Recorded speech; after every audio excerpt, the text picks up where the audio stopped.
সব আলোচনার শেষ কথায় গিয়ে বলে একটা শেষ প্রশ্ন, ভাই নির্বাচন হবে, সব তো বুঝলাম, নির্বাচনটা কবে হবে? দেশের শেষ প্রশ্ন। বাংলাদেশ কোথায় যাচ্ছে কেউ জানে না। বাংলাদেশের জনগণ একটা স্বৈরাচারকে বিদায় করেছে, একটা ফ্যাসিস্টকে বিদায় করেছে গণতান্ত্রিক ব্যবস্থা ফিরিয়ে আনার জন্য। মূলত দিশাই ছিল আন্দোলন। গত 10-15 বছর ধরে এই আন্দোলন একেবারে চূড়ান্ত পর্যায়ে সবাই মিলে স্বৈরাচারকে বিদায় করেছে। তারপর থেকে যে গণতান্ত্রিক অর্ডারের মধ্যে, প্রক্রিয়ার মধ্যে দেশটা যাবে, এখন পর্যন্ত কোনো লক্ষণ দেখা যাচ্ছে না। এবং সকলের মধ্যে একটা সংখ্যা কাজ করছে যে কি বাংলাদেশ আদৌ গণতান্ত্রিক প্রক্রিয়াতে যাবে কিনা, বাংলাদেশের মানুষ তার মালিকানা ফিরে পাবে কিনা, তাদের নির্বাচিত সংসদ সরকার দেখতে পাবে কিনা, সব আলোচনা হচ্ছে, সব কর্মকাণ্ড চলছে, অ্যাজ ইফ একটা নির্বাচিত সরকার দেশ চালাচ্ছে, কিন্তু নির্বাচনের কোনো খবর নাই।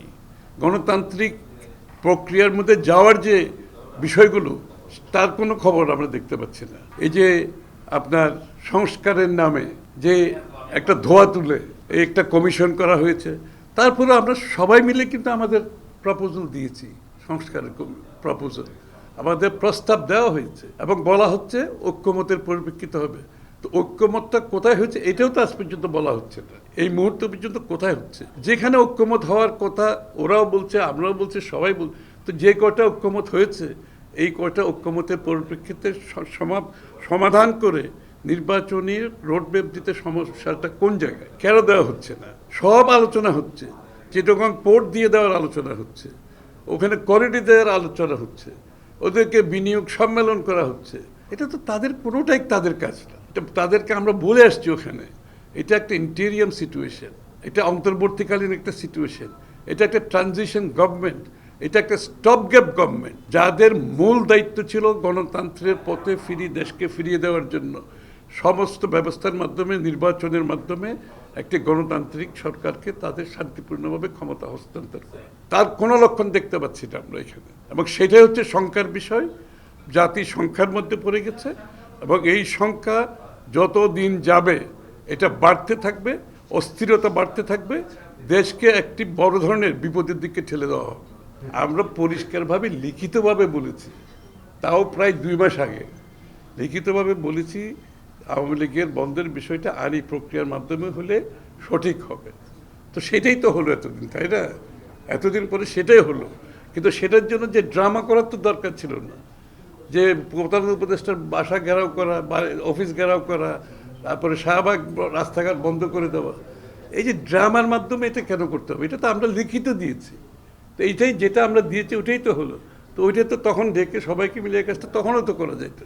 এই যে বিষয়গুলো কেন হচ্ছে, এই যে মানুষের মানে কেন প্রশ্ন জাগছে, যে জিনিসটা আমরা লিখিত দিয়েছি সেটা সবাই সাথে আলোচনা করে সমাধান এমনিই হতে পারত, কিন্তু এই যে ড্রামা ক্রিয়েট করা হচ্ছে, তো এইটা তো অনেকগুলো প্রশ্ন জাগে এখন মানুষের মনে, তাই না? কেন হচ্ছে এই বিষয়গুলো?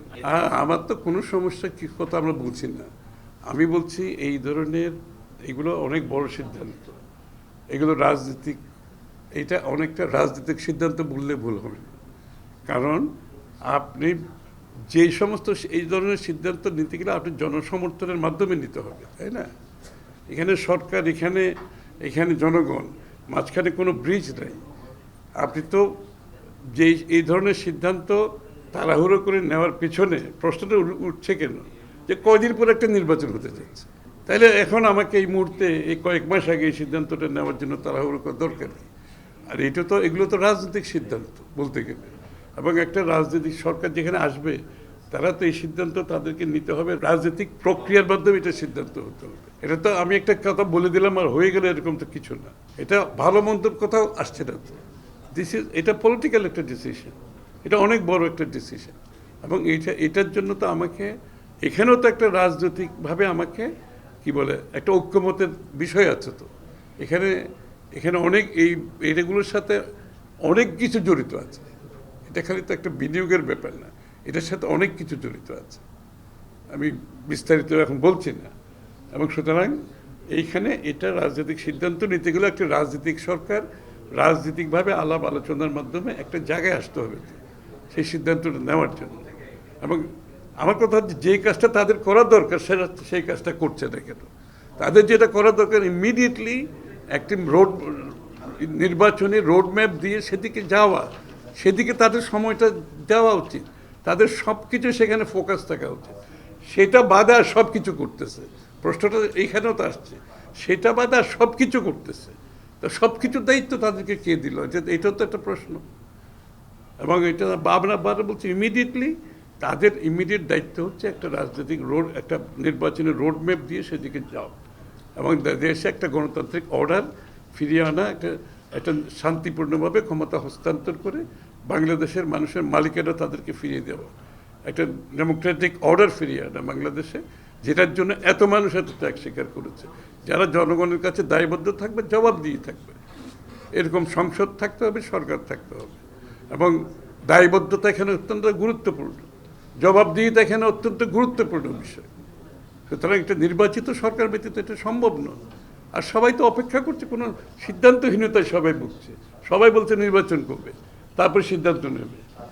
সব ধরনের সিদ্ধান্ত ঝুলে আছে দেশে বিদেশে, সবাই বলছে নির্বাচন করবে।